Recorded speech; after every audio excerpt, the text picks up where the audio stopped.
nhớ rồng nung nộp bê đó mù chỉ cái mù nún chè mù chỉ cái đó oxy bộ tỏ lúc ba mù ở cái lọ gì oxy inu bê lọ su bê mù oxy nè ba xem để với video à hay là cái hả? Bây giờ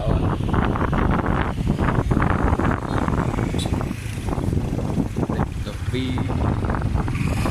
nó rộng nó cho không dư đâu lúc nào biết cho mua xí đâu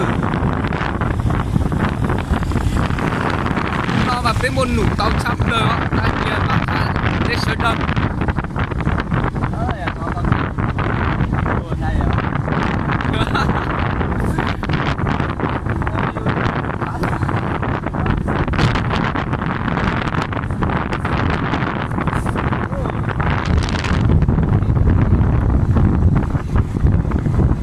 chế mà rộng chắp lên nữa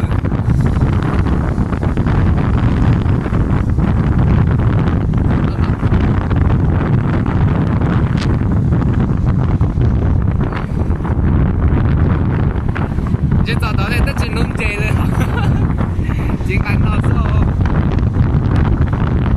cái dòng con qua mà muốn nung chè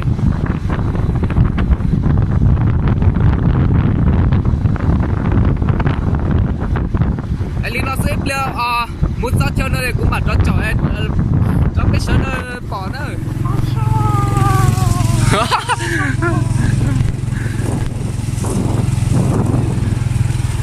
con chó nó Anh mua được nhiều thế sập lên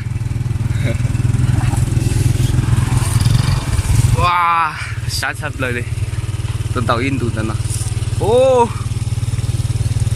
chứ nó đi được dịch rơi bị trống đó tôi sắp bị trống trôi gì đấy nó dễ sắp lên đây đây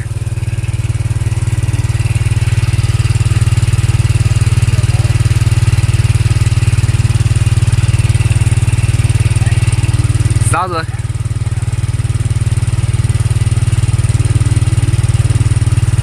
uống nhiều nước dễ dàng anh em làm thêm mấy chai nữa 2 chai chứ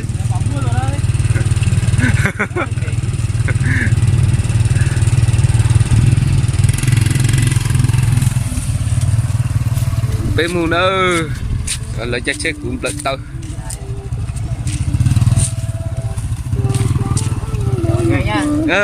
rất đẹp trai rất tươi rất tỉnh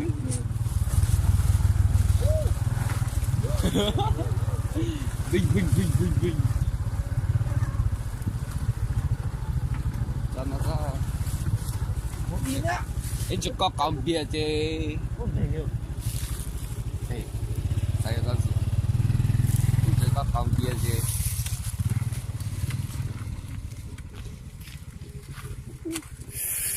đã sụ đó chứ phu yêu cho tí nó để sẽ được sai rồi wow giống câu chặt lên giống câu là size nó chỉ to em mua tặng nó thì giờ có mua nhận từ nó đấy đinh lấy một cây cơ lấy trên ở trên nó mua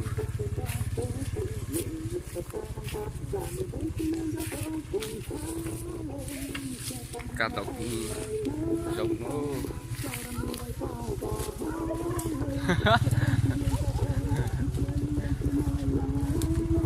xe sang đấy làm gì xe đây thôi nó vào đây anh lái cho anh ơi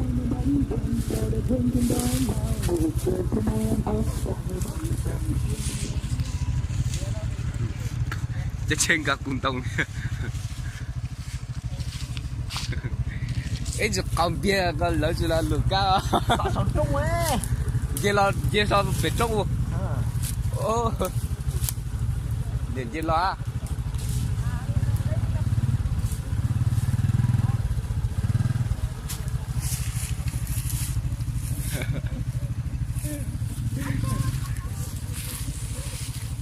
con giấy nó rỡ cũng chỉ bắt coi cá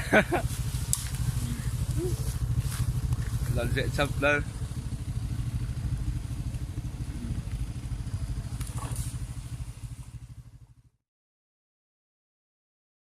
Đâu con dao đâu em? Chặt đặt không hiểu em. Chả nó biết đứt sò gì. Nhưng nó tạm tỏ ua rau tiêu uống cay. Úi rồi. Từ Từ bình tĩnh thôi. Hết sức bình tĩnh thôi. từ lúc đứt sò ha. Cưng cứ vui vì có anh cưng sẽ không cần. Lúc nào nó dễ chập lên đấy. Đó ta.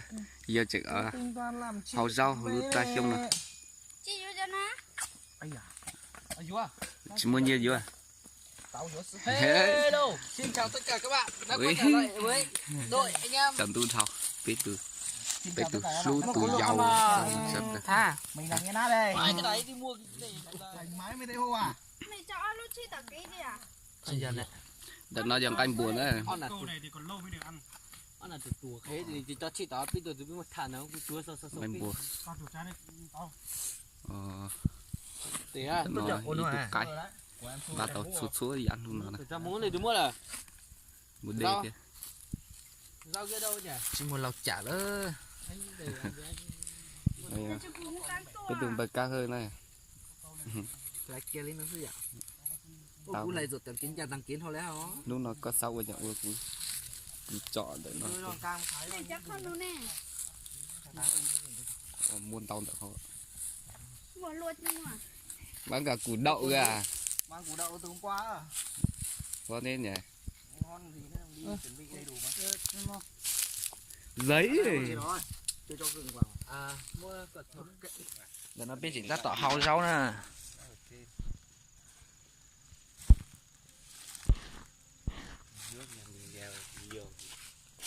Đấy giờ chỉ uống cái nọ. Tụi cái không cạnh. Đất ơi, giờ họ nhìn đúng tao lù nữa.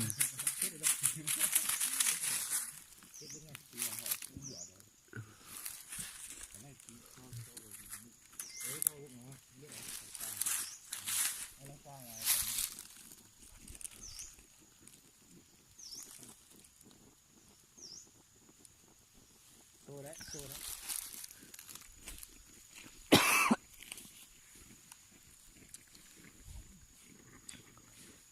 Đừng có ấy bỏng tay ấy. Kia để nó thâm thâm Ý lấy còn làm hai bên đi ca.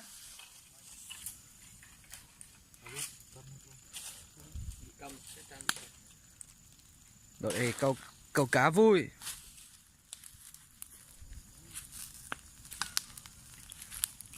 Con gà quay được rồi đấy cả. Chuyện à? Quay phát đi. Không được quay. Trong cái này này.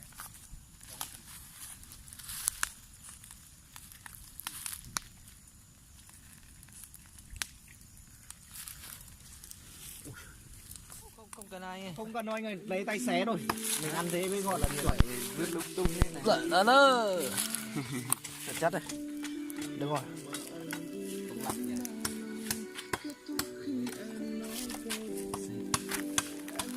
Chân này mà biếu bác cả một cái rồi, chắc chắn rồi.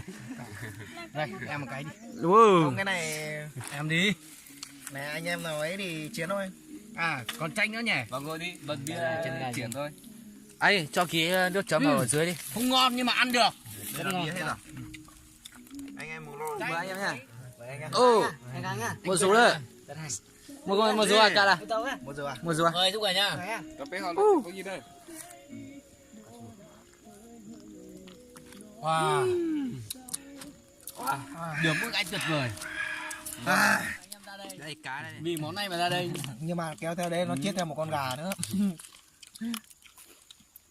Thì ra món cá là món chính nhất đấy. Nhưng mà anh em để mấy con này để làm màu thôi, nhìn thôi. Chẳng may xe nó kẹp vào con gà.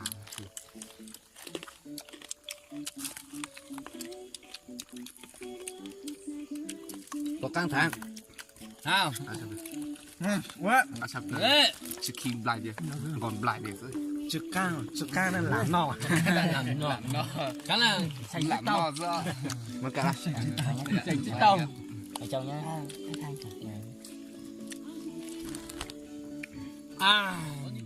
thịt lợn sấy ấy. Anh ăn cái này anh. Thế là cứ để tí mọi người ăn hết rồi mình mới dùng cái anh. Đúng rồi, ý gì này ăn đi. Anh không biết. Đợi lúc là tí anh đợi ý đấy.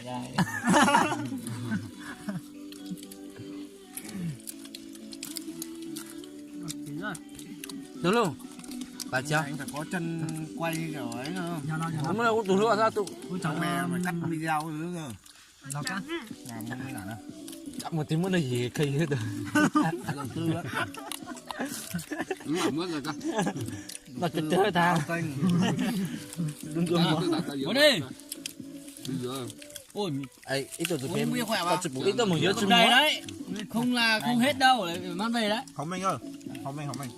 Không mấy đây. Cạn nhá. Cạn nhá. Ôi đây. Mày giật luôn cái mẹ hậu óp bàn tàn thôi. Thế còn mua anh ủng hộ em tí nhá. Thằng nó sẽ được cao rồi. Cái. Hello. Anh say rồi. Anh Yes. anh đây. Tao vào TV. Tao mau TV. Mình chỉ hay lúc có nó một tuổi.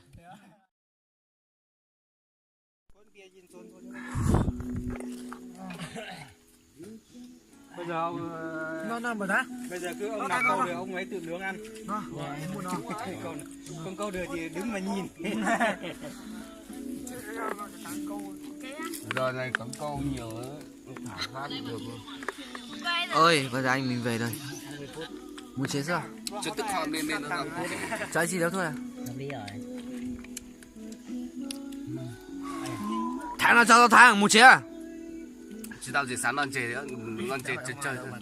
Không muốn chế chứ tặng.